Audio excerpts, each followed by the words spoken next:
Hello students, today we shall discuss about the importance of costing, cost control, the methods and classification of costing. What is costing? Costing can be defined as the process of determining how much it costs to produce and sell a product or a service. It is very important as the cost of a product can decide its profit or loss. There are two costs involved in determining the cost of a product or a service, that is, direct costing and indirect costing.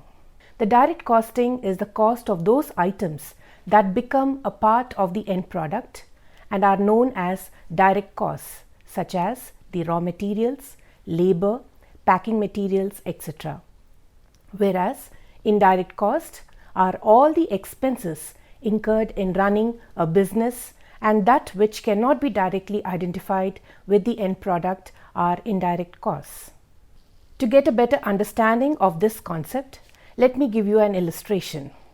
There is a person called Mr. Ramesh, and he is processing mangoes for a pickle manufacturer who subcontracts the work. When he has orders for processing less than 5,000 kgs of mangoes, the pickle manufacturer provides raw mangoes, but all the other inputs and expenses are the responsibility of Mr. Ramesh. In order to process 200 kgs of mangoes, he needs spices and oil costing around 400 and fuel costing around 100 rupees. In addition, he pays rupees 200 to the workers who work for 8 hours processing 200 kgs of mangoes. Now the question is how to calculate the price that he must quote per kg of processing to the pickle manufacturer if he decides to earn a minimum of rupees 20 per kg for himself. So the correct solution for this is, now let us put on the cost for all the things. Now the cost for processing 200 kgs, that is for spices and oil, is 400, fuel is 100 and labor is 200, which comes to around 700 rupees. Now he wants to earn 20 rupees per kg. Hence for 200 kgs, targeted earning is 4,000, that is 200 into 20. Therefore, he must quote rupees 700 plus 4,000, which is around 4,700 rupees for 200 kgs, so that he can get a profit of 23 rupees 50 paisa per kg. Please note that more the price, the higher the profitability. But then proper pricing should be done so that the product finds a place in the market. Cost reduction is the way to earn more profit.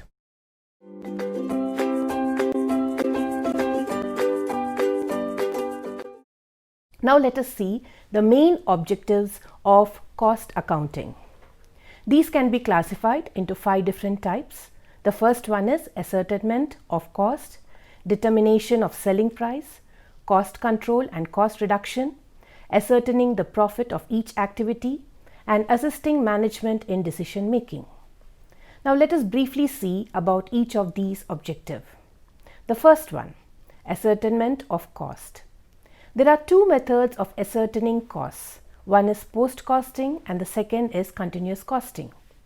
Post costing means analysis of actual information as recorded in financial books.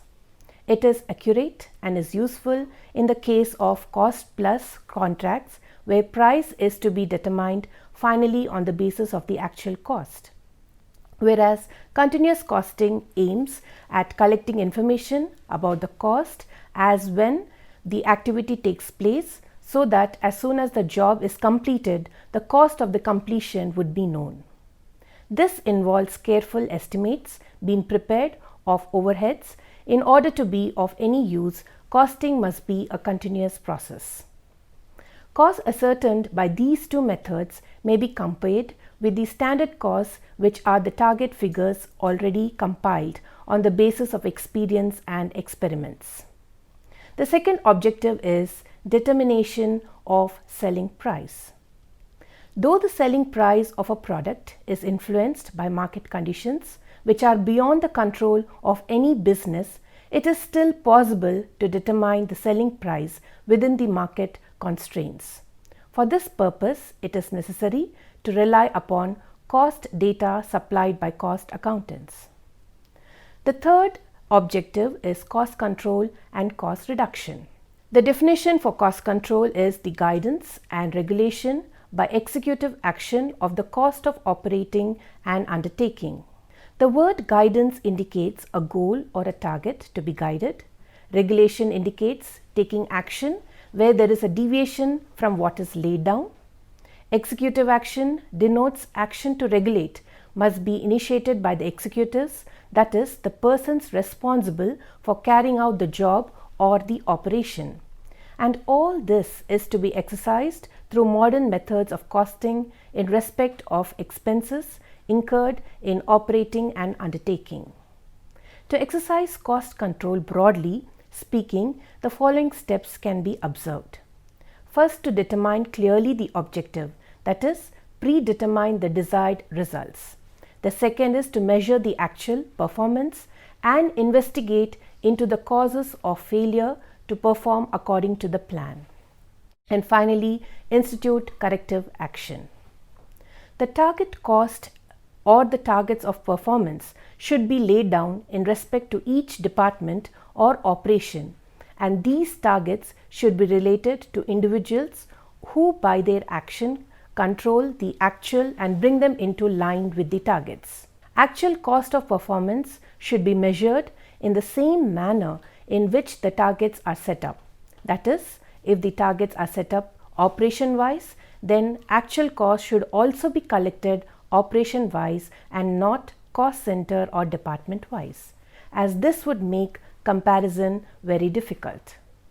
Cost reduction may be defined as the achievement of real and permanent reduction in the unit cost of goods manufactured or services rendered without impairing their suitability for the use intended or diminution in the quality of the product. Cost reduction should not be confused with cost control. Cost saving could be temporary affair and may be at the cost of quality. Cost reduction implies the retention of essential characteristics and quality of the product, and thus it must be confined to permanent and genuine savings in the cost of manufacture, administration, distribution and selling brought about by the elimination of wasteful and inessential elements from the design of the product and from the techniques carried out in the connection therewith. In other words, the essential characteristics and quality of the products are retained through improved methods and techniques, and thereby a permanent reduction in unit cost is achieved.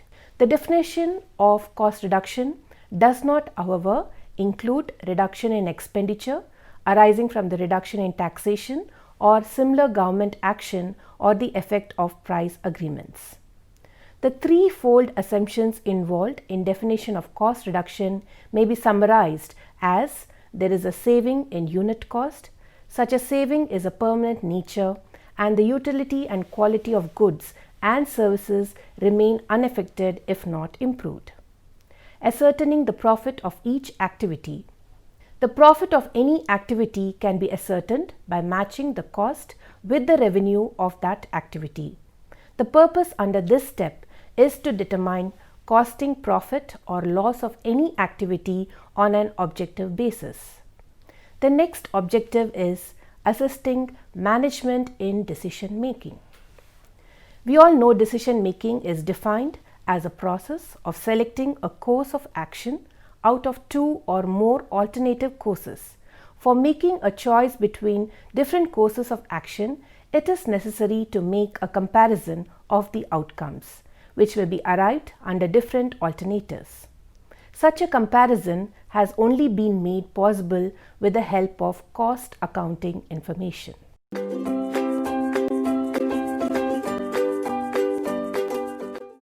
Now let us understand what we mean by food cost control. We all know control is a process by which the managers attempt to direct, regulate and restrain the actions of people in order to achieve goals. It is essential in the area of food and other costs because of the many ways in which loss is possible at each stage in a catering operation. Control may be exercised in many ways: through selection of techniques and devices suitable for each establishment. The techniques available to a manager are establishing standards and procedures, setting examples, observing and correcting employee actions, preparing performance records, reports and budgets.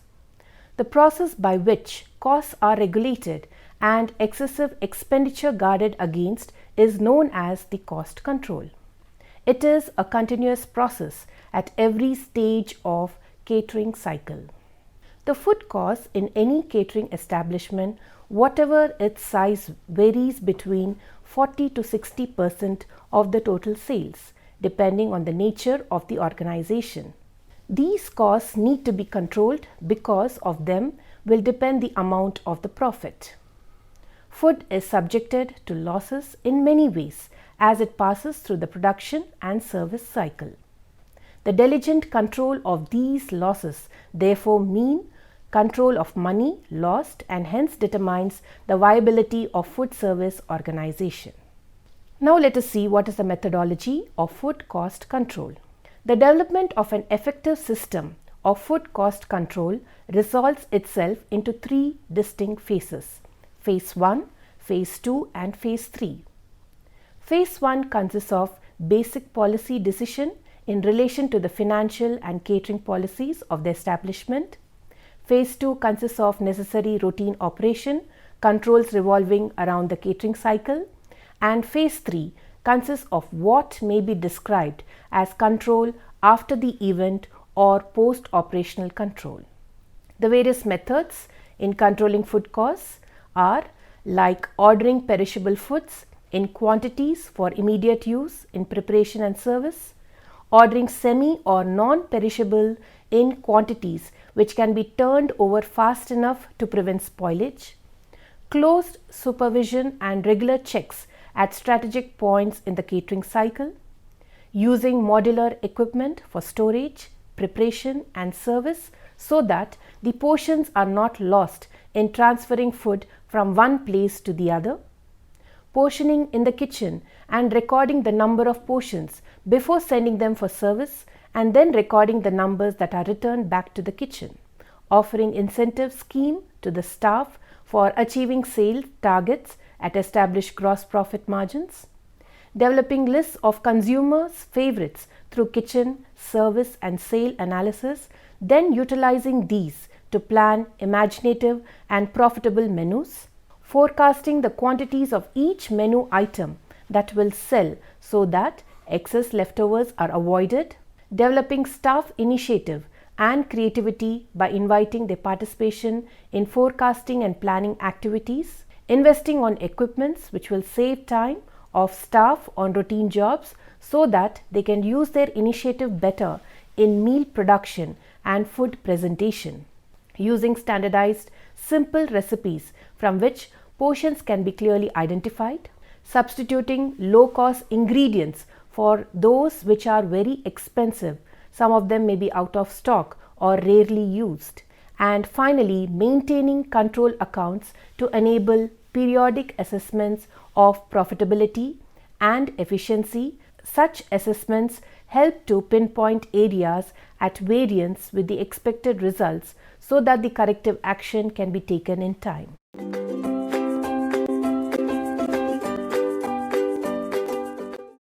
Now let us see what are the different methods of costing. The term method of costing refers to cost ascertainment. Different methods of costing for different industries depend upon the production activities and the nature of the business. For these costing methods can be grouped into two broad categories: job costing and process costing. Job costing is also termed as specific order costing or terminal costing. In this, the costs are collected and accumulated according to the jobs, contracts, products or work orders. Each job is treated as a separate entity for the purpose of costing. The material and labor costs are compiled through the respective abstracts and overheads are charged on predetermined basis to arrive at the total cost. Job costing can be further classified into contract, cost plus contract and batch costing. Now let us see what are these three types. Contract costing is a method of costing which is applicable where the job work is big, like a contract work of a building. Under this method, costs are collected according to each contract work. Contract costing is also termed as terminal costing, and the principles of job costing are applied in this. The second one is cost plus contract. These contracts provide for the payment by the contracted of the actual cost of the manufacture plus a stipulated profit. The profit to be added to the cost, and it may be a fixed amount or it may be a stipulated percentage of cost. These contracts are generated or generally entered into when at the time of undertaking any work. It is not possible to estimate its cost and reasonable accuracy due to unstable condition of the material, labor, or when the work is spread over a long period of time, and the prices of materials, rates of labor are liable to fluctuate. The next one is batch costing. It is a lot similar. Units which comprise the batch may be used as a cost unit for ascertainment of cost. Separate cost sheet is maintained for each batch by assigning a batch number. Cost per unit of product is determined by dividing the cost of the batch by the number of units of the batch. The second one is process costing. This method refers to continuous operation or a continuous process costing. This method is applicable where goods or services pass through different processes to be converted into the finished good. Process costing is also used in cement industries, sugar industries, textile, chemical industries, etc. There are some important variants of process costing system. The first one is operation costing. This is mainly concerned with the determination of the cost of each operation rather than the process. It offers scope for computation of unit operation cost at the end of each operation by dividing the total operation cost by the total output of the units. The second is operating costing. It is also termed as service costing. It is similar to process costing and it is used in service industries. This method is suitable for concerns rendering services, for example, transport, hospitals, hotels, canteens, etc. The third is output costing. It is also called as unit or single costing. This method is applicable where a concern undertakes mass and continuous production of single unit or 2 or 3 types of similar products or different grades of the same products. Under this method, cost per unit is measured by dividing the total cost by the number of units produced. Output costing is used in industries like cement, pencils, etc. The next is multiple costing. This method of costing means combination of 2 or more methods of costing like operation and output costing. Under this method, the cost of different sections of production are combined after finding out the cost of each and every part manufactured. This method of costing is suitable for the industries manufacturing motor cars, engines, aircraft, tractors, etc.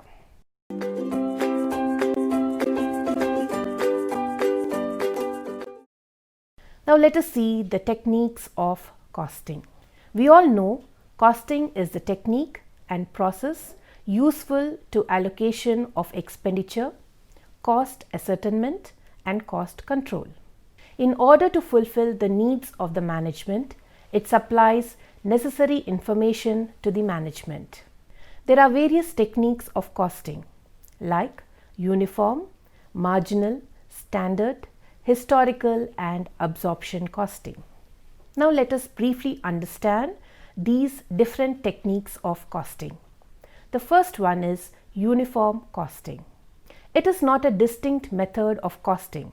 In fact, when several undertakings start using the same costing principles or practices, they are said to be following uniform costing. The basic idea behind uniform costing is that the different firms in an industry should adopt a common method of costing and apply uniformly the same principles and techniques for better cost. comparison and common good. The second one is marginal costing. It is a technique of costing which aims at ascertaining marginal costs, determining the effects of changes in cost, volume, price, etc. on the company's profitability. It also depends on the stability and furnishing the relevant data to the management for enabling it to take various management decisions by segregating total costs into variable and fixed costs. The third one is standard costing. It is a technique of cost accounting which compares the standard cost of each product or service with actual cost to determine the efficiency of the operation so that any remedial action may be taken immediately. Fourth one is historical costing. It is ascertainment and recording of actual costs when or after they have been incurred and was one of the first stages in the growth of the cost accountant's work. Actual costs refer to material costs, labor costs and overhead costs. And the fifth one is absorption costing. Absorption costing is also termed as full costing or orthodox costing. It is the technique that takes into account charging of all the costs, both variable and fixed costs, to operation processed or products or services. The next topic is classification of costing. Costs can be classified into various different ways depending on its nature and a specific purpose. There are various types of costs classified into logical grouping.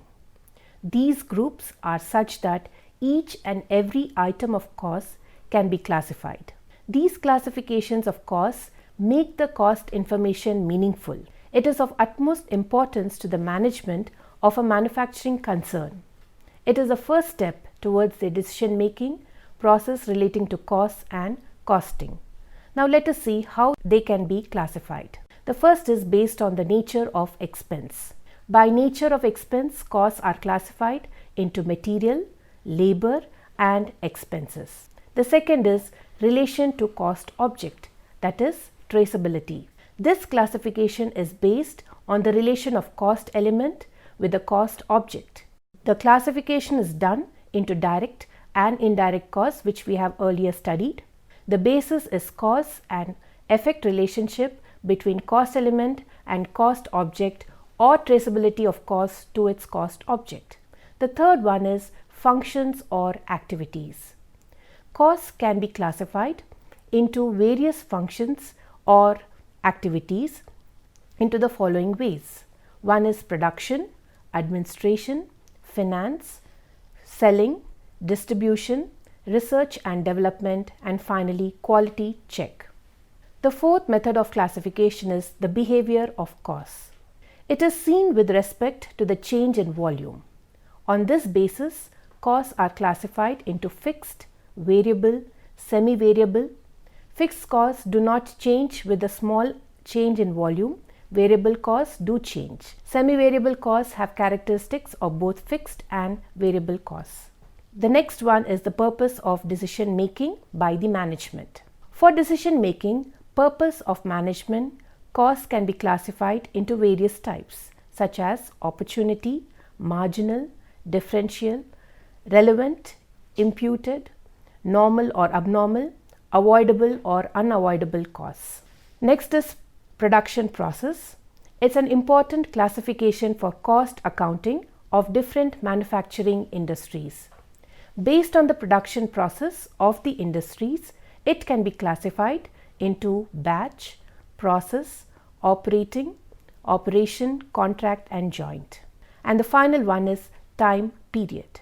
Based on a time period of assessment or any other specific purpose, costs can be classified into historical costs, predetermined costs, standard and estimated costs.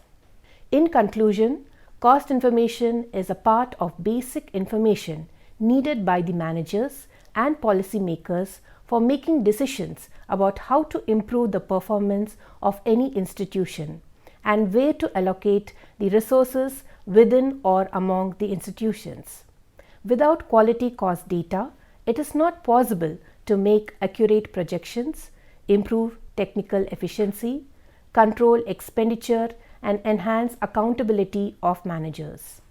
A scientific costing system is a very important tool for managements to fulfill these needs and hence is imperative for the successful running of an institution. Thereby, cost accounting is a process of collecting, recording, classifying, analyzing, summarizing, allocating and evaluating various alternative courses of action and control of costs. Its goal is to advise the management on the most appropriate course of action based on the cost efficiency and capability. Cost accounting provides the detailed cost information that the management needs to control current operations and plan for the future.